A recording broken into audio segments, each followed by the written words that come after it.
The bleeding massive Slieve League Cliffs.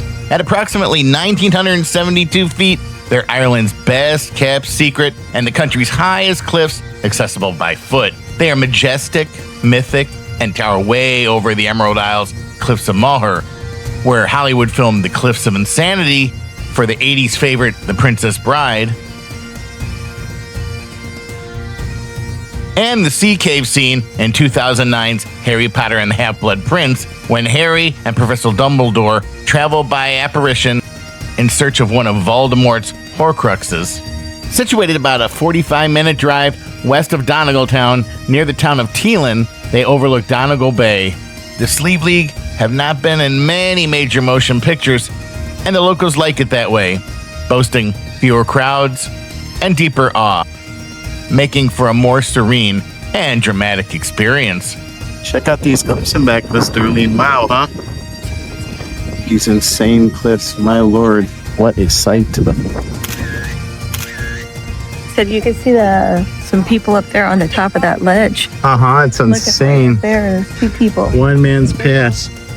Yeah. You're up to one man's pass. Oh, there's not going to be a gust of wind. What did he say? Yeah, one side of the water and one side you're drowned and one side you're dead. At least that's how our tour guide Joel described it, the greatest tour guide in all of Ireland. Did I tell you he played a mean Irish whistle?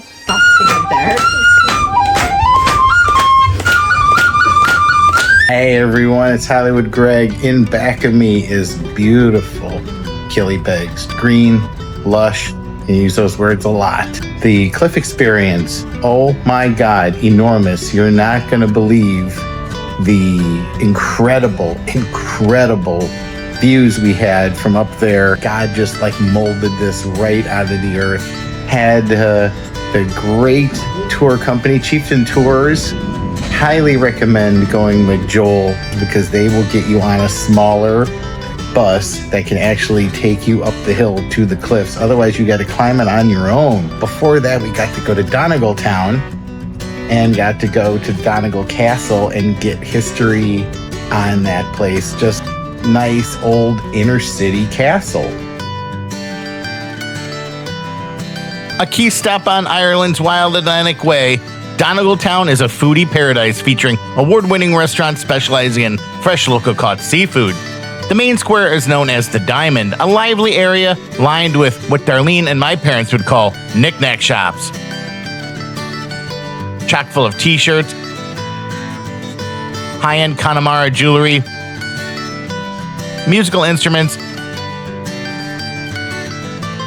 and tons of wares sporting your Irish family crest. Some of the shops date back to the 1800s. And of course, there are pubs on top of pubs on top of pubs where you can get a right pint and enjoy some local music. Completed in 1828, the quaint Gothic Revival Church of Ireland was designed by a local architect named William Graham. The chancel was added later in 1890, designed by J. Guy Ferguson's office in Derry and constructed by the McLean builders from Strabane. The intricate detailing, especially the stone-cut elements of the tower, pinnacles, and the west front, and reflect the craftsmanship of 19th century stone masonry. After all that sightseeing, we hit Little Mama's Gelato spot. John and Linda Geary's darling parlor opened in 2018, aiming to recreate the joyful ice cream experiences of their own childhood. Darlene scanned the menu of lively named delights and settled on the highly recommended Happy Hippo, a concoction of caramel, wafers, and creamy marshmallowy goodness. So we have an instant review here of the Hippo. What do you think, Valley Girl? This is probably the best ice cream I've ever had. It tastes really creamy, like it's marshmallows, but it's like marshmallow vanilla, and it's fluffy. And it has this yummy caramel on top with these little pieces of white chocolate. It is amazing. Donegal Castle is a must-see with its towering presence and notorious 3 stages of existence over the centuries. Originally built in 1474 under Red Hugh O'Donnell, a major leader in the 9 Years' War. The core structure is a 15th century rectangular tower keep, characterized by sturdy limestone and sandstone construction. Hell, this tour is so popular, Joel's even had celebrities on it. I was in here one of the days, and my young guy, I landed at home, and he says, "Were you at Donegal Castle today?" And I says, "Aye." "Did you see who was there?" And I says, "No." He says, "Look at this," and he showed it to me on the phone. And have you seen Breaking Bad? Better Call Saul, Bob Odenkirk. The O'Donnell clan resided in the castle from 1474 to 1607, ending with the Great Fire of 1601. These lower levels were used for storage and served as the servants' quarters. The castle was the clan's power base, both a residence and a defensive fortress against rival Gaelic clans. Life here was about security first, comfort second. The O'Donnell chieftain and family occupied the well-lit upper floors. The small, narrow slit windows made it harder for attackers to fire arrows or musket shots inside. It also helped heat the inside during the region's treacherous winter months. Hugh O'Donnell burned down his own castle rather than let it fall into the English hands.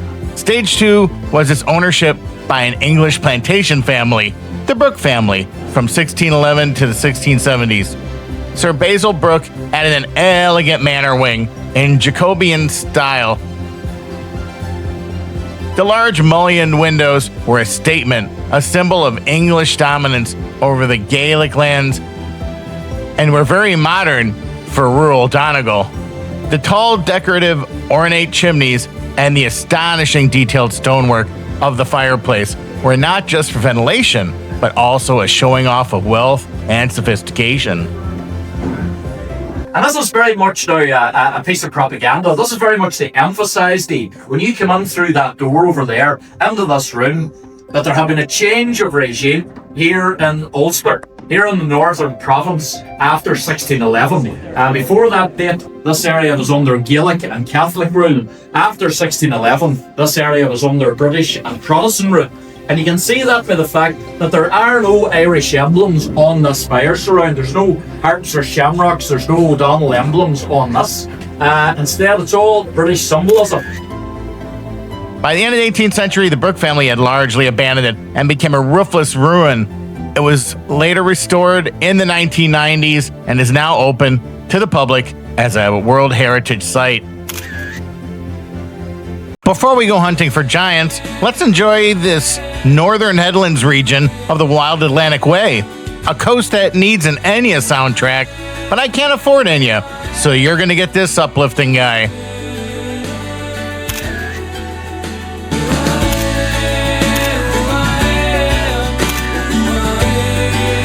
We are approaching the Bunglass viewing point. Today's main access to the Slieve League opened in the late 20th century, offering a safe, panoramic viewpoint for 50-somethings with bad knees like my wife and I. Ah, there he is. As the locals would say, that's a whopper, so it is. See, the cliffs of Moher get all the credit, but look at all of this beauty. Sure, they're green and lush. Look at all these jagged details here. All these little pockets of amazingness.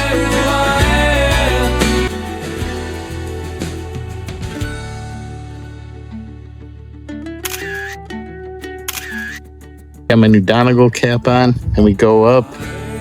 Slieve League, go along the coast. When there's so much to see, I like to call this my itchy trigger finger.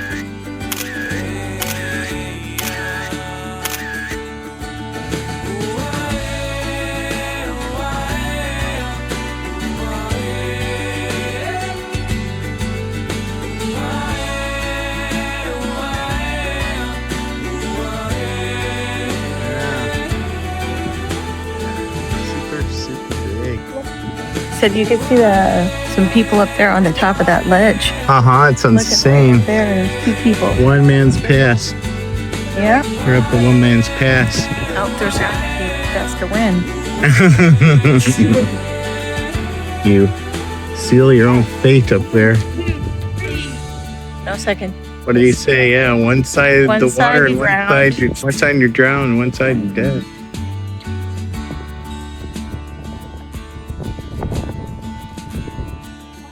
Hey, look, I got my new Donegal cap. Came all the way out here. Now look at these cliffs. Isn't it incredible how it's all broken off right there? It is. I wonder what happened. It's called God just decided we're going to start busting off parts of this and make it beautiful. Yeah. Unbelievable.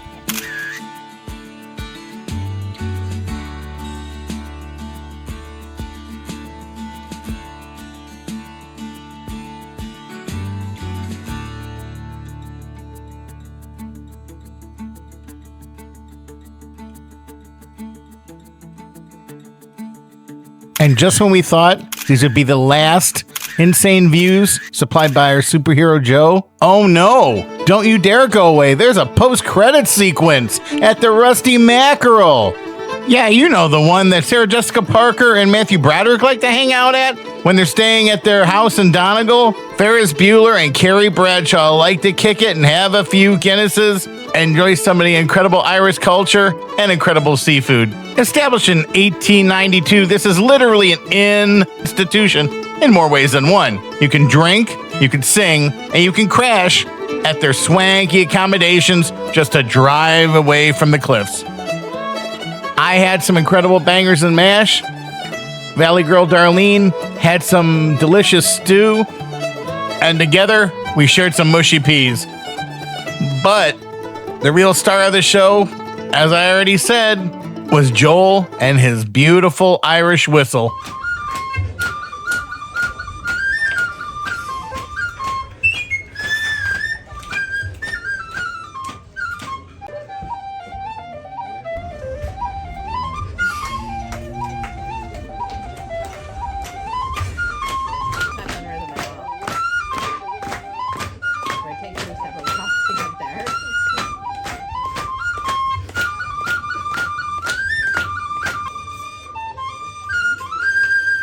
What an incredible way to enjoy a beautiful Donegal sunset. Thanks for the great day again, Joel. Sláinte. You know you want to watch 2 more videos with Hollywood Greg and Valley Girl Darlene. We'll give you tips and tricks on taking these once-in-a-lifetime trips. Don't forget to like and subscribe so you'll be the first to get all of our video notifications here at Hollywood Greg LA.